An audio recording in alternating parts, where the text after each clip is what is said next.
মা, এ কি, তুমি পড়ে গেলে কিভাবে?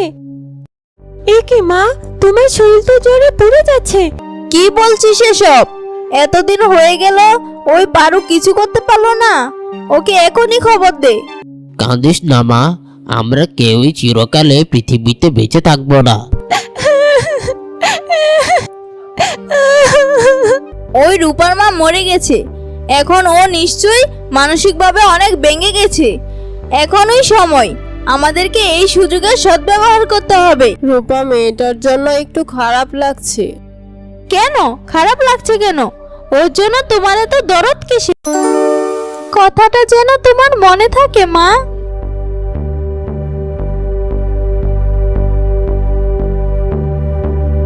দিন দিন মেয়েটা যেন কেমন হয়ে যাচ্ছে।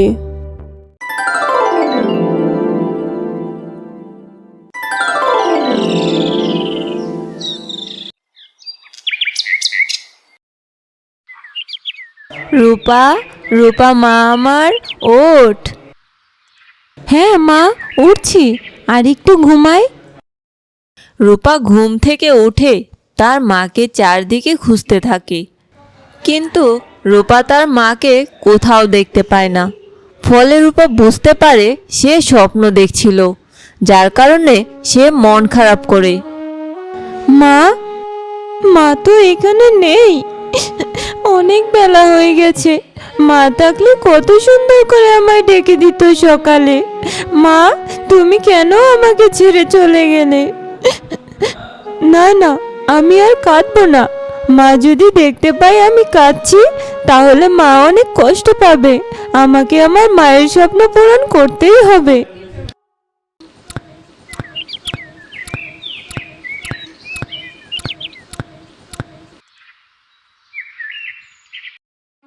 অনেক খিদে পেয়েছে, বাড়িতে তো কাঠ নেই। কাঠ আনার জন্য মনে হচ্ছে জঙ্গলে যেতে হবে। আমি বরং জঙ্গলে গিয়ে কিছু কাঠ নিয়ে আসি।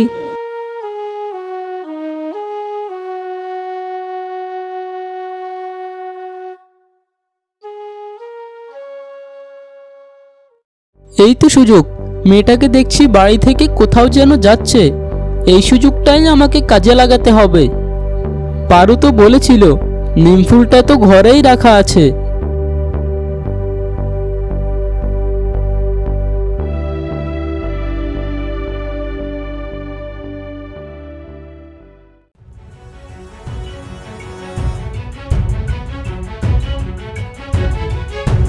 পারু তো বলেছিল নিম ফুলটা ঘরেই আছে, কিন্তু ঘরের কোথায় রেখেছে ওই রূপা সেটা তো জানি না। আমাকে খুঁজে দেখতে হবে ওই রূপা নিম ফুলটা কোথায় রাখলো। ওই তো নিম ফুলটা।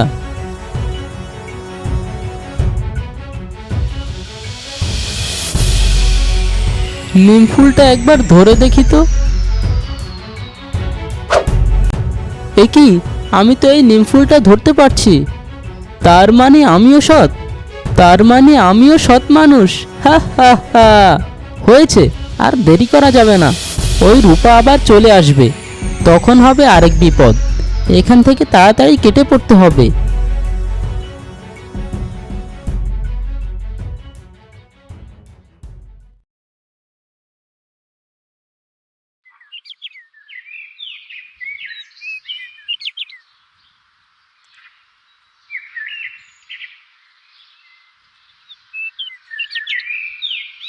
এই কাঠগুলো দিয়ে কিছুদিনের রান্না চলে যাবে, কিন্তু ঘরে তো মনে হয় চাল ডাল তেমন কিছুই নেই। যা আছে তা দুদিনেই শেষ হয়ে যাবে। আচ্ছা, এইসব পরে ভাবা যাবে।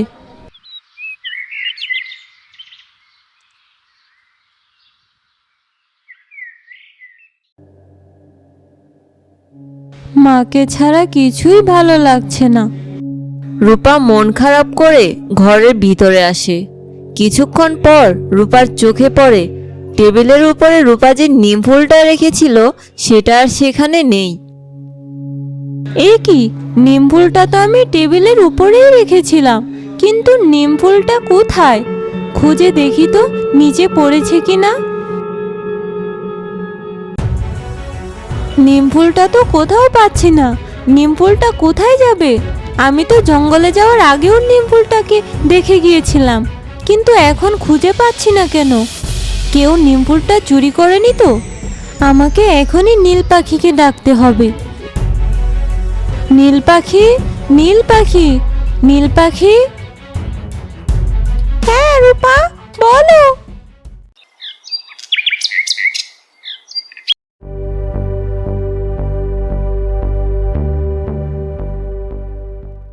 লেটেল, তুই সত্যি নিম ফুল নিয়ে এসেছিস? আমার তো বিশ্বাসই হচ্ছে না। হ্যাঁ রানীমা, এটা সত্যি। নিম ফুলটা তাড়াতাড়ি আমার হাতে দে, আমার কতদিনের স্বপ্ন আজকে পূরণ হবে। হ্যাঁ হ্যাঁ, এই নিন রানীমা। দে দে, তাড়াতাড়ি আমার হাতে দে।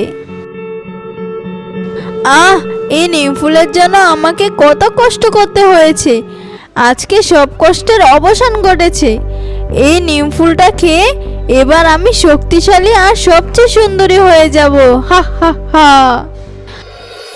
নীল পাখি, সর্বনাশ হয়ে গেছে। বন্ধু, তুমি এত উত্তেজিত হয়ো না, আগে আমাকে বলো কি হয়েছে। নীল পাখি, নিম ফুলটাকে কে যেন চুরি করে ফেলেছে। কি বলছো তুমি এসব? কিন্তু কিভাবে? নীল পাখি, নিম ফুলটা আমি ওই টেবিলের উপর রেখেছিলাম, কিন্তু এখন জঙ্গল থেকে ফিরে এসে দেখছি নিম ফুলটা ওখানে নেই। আমি নিশ্চিত কেউ না কেউ এটা চুরি করেছে। কিন্তু রূপা, নিম ফুলটা তো আমি তোমার লকেটের মধ্যে রেখেছিলাম, তাহলে টেবিলের উপরে গেল কিভাবে? নীল পাখি, তুমি যে জাদু করে আরেকটা নিম ফুল দিয়েছিলে, ওটার কথাই বলছি আমি। আরে এই কথা, আমি তো ভয় পেয়ে গিয়েছিলাম। রূপা, তুমি ভুলে যাচ্ছ কেন? ওইটা একটা সাধারণ ফুল, ওইটা দিয়ে কেউ কিছু করতে পারবে না, ওইটার মধ্যে কোনো শক্তি নেই। আরে হ্যাঁ বন্ধু, আমি তো ভুলেই গিয়েছিলাম, আসল নিম ফুলটা তো আমার লকেটের মধ্যে আছে। তুমি সত্যি বলছো তো? ওই নিম ফুল দিয়ে কেউ কোনো ক্ষতি করবে না তো? রূপা, তুমি নিশ্চিত থাকো, ওই ফুল দিয়ে কেউ কিছু করতে পারবে না। আমার মনে হচ্ছে এই কাজটা রানী অথবা পারো করেছে। তুমি এইসব নিয়ে এখন ভেবো না। ঠিক আছে নীল পাখি। আচ্ছা বন্ধু, আমি এখন আসি, তুমি তোমার খেয়াল রেখো।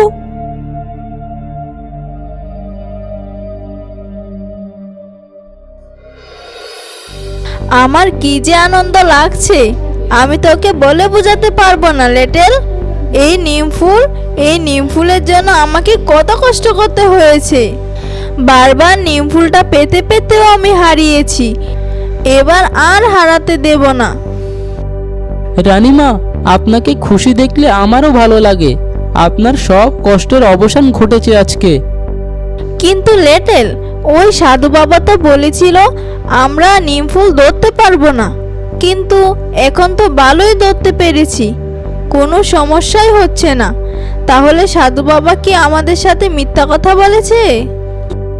হ্যাঁ রানীমা, সাধু বাবা তো এই কথাটাই বলেছিল যে আমরা কেউ এই নিমফুল ধরতে পারবো না।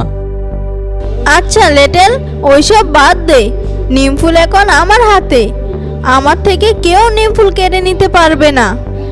আগে আমি নিম ফুলের রস খেয়ে নেই, এরপর আমি সবচেয়ে শক্তিশালী ও সুন্দরী হয়ে যাব। আমার এতদিনের ইচ্ছা পূরণ হবে আজ। আজ যে আমার কি খুশির দিন। আমরা যদি নিমফুল ধরতে পারি, তাহলে সাধু বাবা আমাদের সাথে মিথ্যে কথা বললো কেন? আচ্ছা, ওইসব আমার কাজ নেই। আমার কাজ হলো রানীমাকে নিমফুল এনে দেওয়া। হয়তো সাধু বাবা ভুল জেনেছে। কি লেটেল, কি ভাবছিস? না রানীমা, কিছু ভাবছি না। বলছিলাম নিমফুলটা রেখে দেওয়া ঠিক হবে না। এটা ঠিক বলেছিস, আমি আর দেরি করতে চাই না। এই নিম ফুলের রস খেয়ে আমি শক্তিশালী হয়ে যাব তাড়াতাড়ি। এই নিম ফুলের রস করার একটা ব্যবস্থা কর। আগে রানীমা, আমি এক্ষুনি সব ব্যবস্থা করে দিচ্ছি। হ্যাঁ হ্যাঁ, তাড়াতাড়ি যা, আমি আর দেরি করতে চাই না।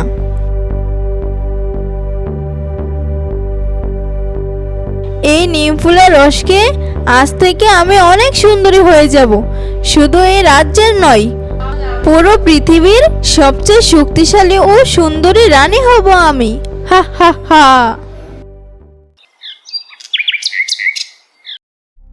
ওই নকল নিম ফুলটা না পেয়ে তো আমি ভয় পেয়ে গিয়েছিলাম। ভেবেছিলাম এই বুঝি মায়ের স্বপ্ন পূরণ করতে পারবো না। যে করেই হোক আমার মায়ের স্বপ্ন পূরণ করতে হবেই। আমি অনেক বড় হব, মানুষের মতো মানুষ হব, আর নিম ফুলকেও রক্ষা করব।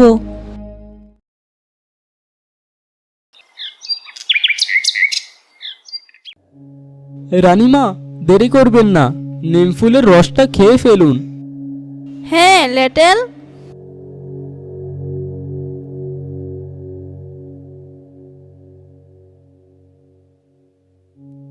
রানীমা, এখন থেকে আপনাকে কেউ প্রতিরোধ করতে পারবে না। আপনি সব সময় চির সুন্দরী থাকবেন। হ্যাঁ লেটেল, আমার এই সৌন্দর্য কখনো নষ্ট হবে না। এই খুশিতে রাজ্যে আনন্দ উৎসবের আয়োজন করো। হ্যাঁ রানীমা, আমি এক্ষুনি সবকিছুর ব্যবস্থা করছি। হ্যাঁ হ্যাঁ, তাড়াতাড়ি যা।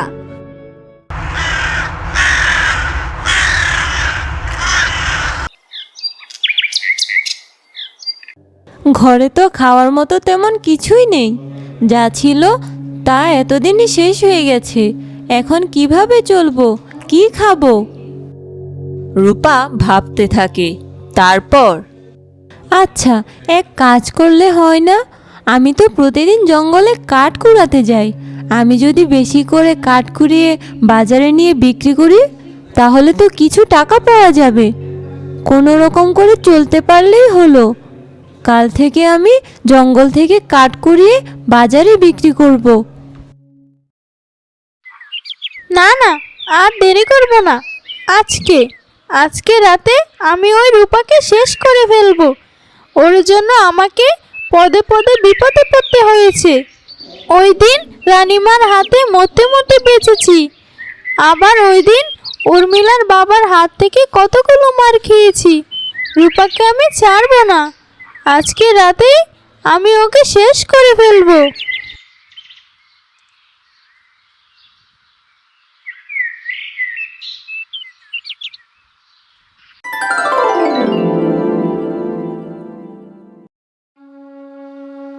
মা, তুমি কেন এত তাড়াতাড়ি আমাকে ছেড়ে চলে গেলে? আর আমি যদি কখনো না থাকি, তাহলে ওই নীল আকাশের দিকে তাকাবি, না হলে তোর মনে অনুভব করবি, দেখবি আমি তোর কাছেই আছি। রূপা তার মায়ের কথাগুলো স্মরণ করে বুকের ওপর হাত রেখে ঘুমিয়ে পড়ে। এই তো মনে হচ্ছে ও ঘুমিয়ে পড়েছে। এই সুযোগ ওকে শেষ করে ফেলার। আজকে ওকে আমি শেষ করবই। আমার সব অপমানের সুদ নিব আজকে।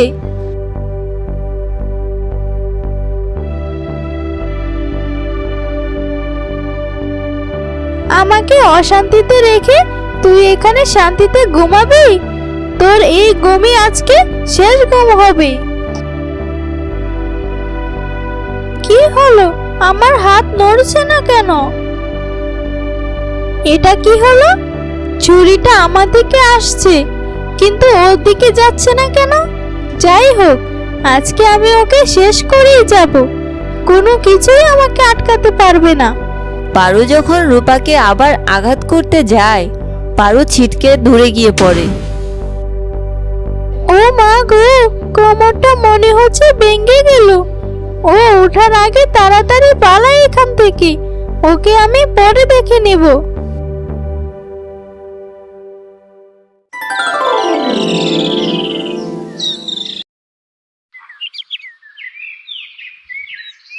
এ কি, অনেক বেলা হয়ে গেছে, আমাকে তাড়াতাড়ি কাঠ কুড়াতে যেতে হবে।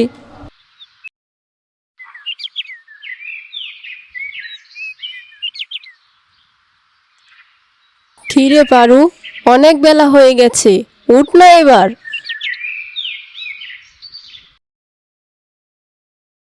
কি হয়েছে? এমন করে কথা বলছিস কেন? সকাল সকাল মজা করিস না তো। অনেক হয়েছে, এবার থাম। এমন এমন না করে কি বলবি বল। তুই উঠলে উঠ, আমার অনেক কাজ আছে।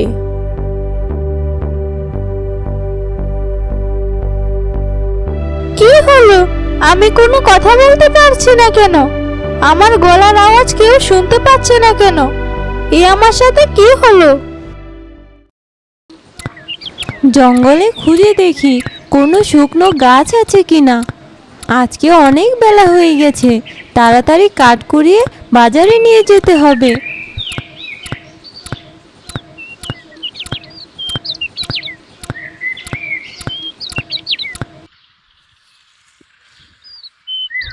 হয়েছে, এখন এগুলো বাজারে নিয়ে বিক্রি করে আসি। বিক্রি করে যে টাকা পাওয়া যাবে তা দিয়ে খাওয়ার কিছু একটা ব্যবস্থা করা যাবে। কি রে, এই সকাল সকাল কোথায় যাচ্ছিস? কি মজা শুরু করেছিস? কিছু জিজ্ঞেস করলে উত্তর দিচ্ছিস না। কোথায় যাচ্ছিস সেটা বল। পারু তার মাকে হাতের ইশারায় বোঝানোর চেষ্টা করে সে কথা বলছে, কিন্তু কথার কোনো আওয়াজ হচ্ছে না। এরপর কি বলছিস তুই? আজকে সারাদিন কথা বলবি না? কি বলছিস? তোর কথা আমি কিছুই বুঝতে পারছি না।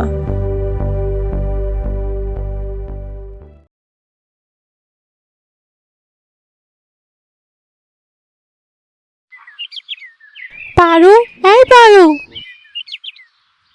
কি রে পারু, কোথায় যাচ্ছিস? চল খেলতে যাই। এটা তো দেখছি মরার উপরে খাড়ার গা। এমনিতেই সকাল থেকে কথা বলতে পারছি না, এর মধ্যে আবার উর্মিলা এসে হাজির হলো। কি করব এখন? ও যদি জানতে পারে আমার গলার আওয়াজ বন্ধ হয়ে গেছে, তাহলে তো এটা নিয়ে মজা নেবে। কি রে পারু, কি ভাবছিস? খেলতে যাবি নাকি? কি রে পারু, কোনো কথা বলছিস না কেন? যাবি না সেটা মুখে বললেই হয়, হাত দিয়ে ইশারা করার কি আছে? ও তো দেখছি আমাকে কথা বলেই ছাড়বে। ও কিছু বুঝে ফেলার আগে আমাকে এখান থেকে চলে যেতে হবে। কি হলো ব্যাপারটা? যেই মেয়েকে একটা কথা বললে 10টা কথা শুনিয়ে দেয়, সে আজকে কোনো কথাই বললো না। কি হলো ওর? পাগল টাগল হয়ে গেল না তো? আমার গলার আওয়াজের কি হলো সেটা তো আমি কিছুই বুঝতে পারছি না। কালকে তো গিয়েছিলাম ওই রূপাকে শেষ করতে, কিন্তু ওকে তো কিছুই করতে পারলাম না।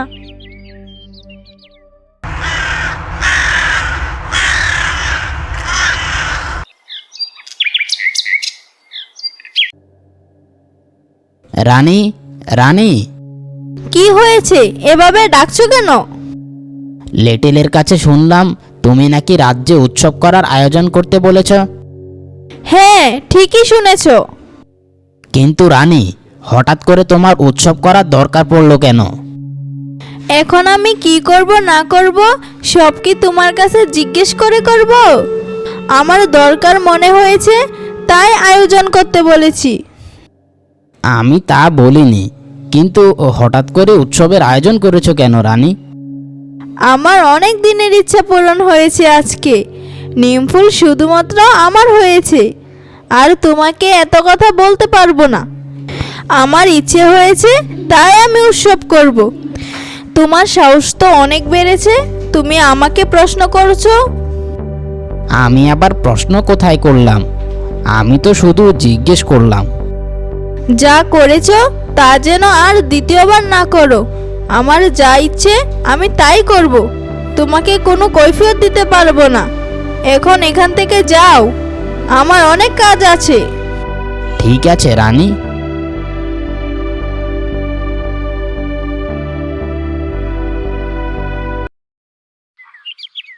আজকে যা বিক্রি করেছি তাতে আজকের দিনটা চলে যাবে। এখন থেকে আমাকে প্রতিদিন জঙ্গলে গিয়ে কাঠ কুড়িয়ে বিক্রি করতে হবে। আমাকে এভাবে স্বাবলম্বী হতে হবে।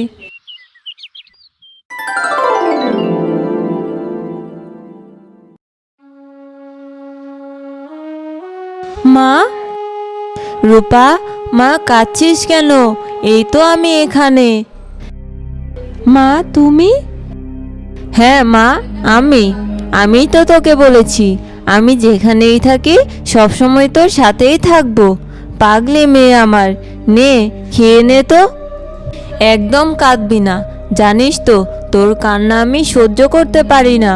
আমাকে কথা দে তুই কখনো কাঁদবি না। জীবনে যে পরিস্থিতিই আসুক না কেন হাসি মুখে মোকাবেলা করবি। মা, কিন্তু তোমাকে ছাড়া? আমাকে ছাড়া মানে তুই আমাকে ভালোবাসিস না? হ্যাঁ মা, আমি তোমাকে অনেক ভালোবাসি। তাহলে তাহলে আমাকে ছাড়া বলছিস কেন? তোর ভালোবাসায় আমি চিরকাল বেঁচে থাকবো। আমাকে কথা দে আর কখনো কাঁদবি না, জীবনে এগিয়ে যাবি আর নিজের যত্ন নিবি। আমি তোর মাঝেই বেঁচে থাকবো। হ্যাঁ মা, আমি তোমাকে কথা দিলাম আমি তোমার সব স্বপ্ন পূরণ করব। মা, মা, কোথায় গেলে তুমি? না, আমি আর কাঁদবো না। আমি মাকে কথা দিয়েছি আমি সব সময় হাসি মুখে থাকবো। আমার সাথে কি হলো? আমি তো এমন চাইনি। মন খুলে তো কারোর সাথে কথাও বলতে পারছি না।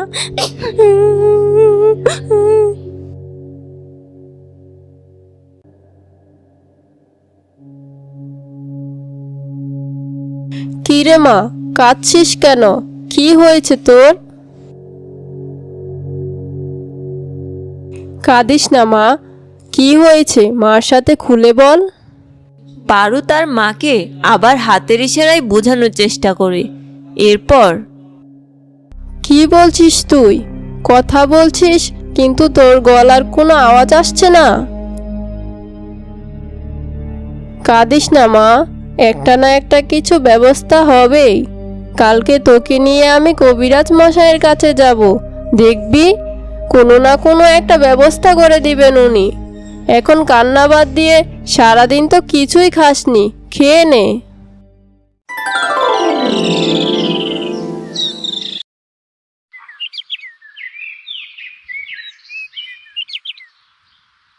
কি রে মা, এত তাড়াতাড়ি উঠে পড়েছিস? হাত মুখ ধুয়ে নে, আমি রান্না বসিয়ে দিচ্ছি।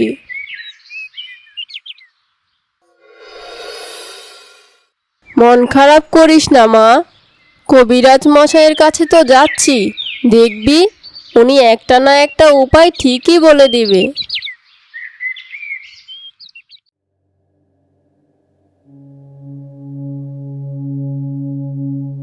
কবিরাজ মশাই, অনেক বিপদে পড়ে আপনার কাছে এসেছি। কেন, কি হয়েছে? দেখুন না আমার মেয়েটার কি যে হয়েছে।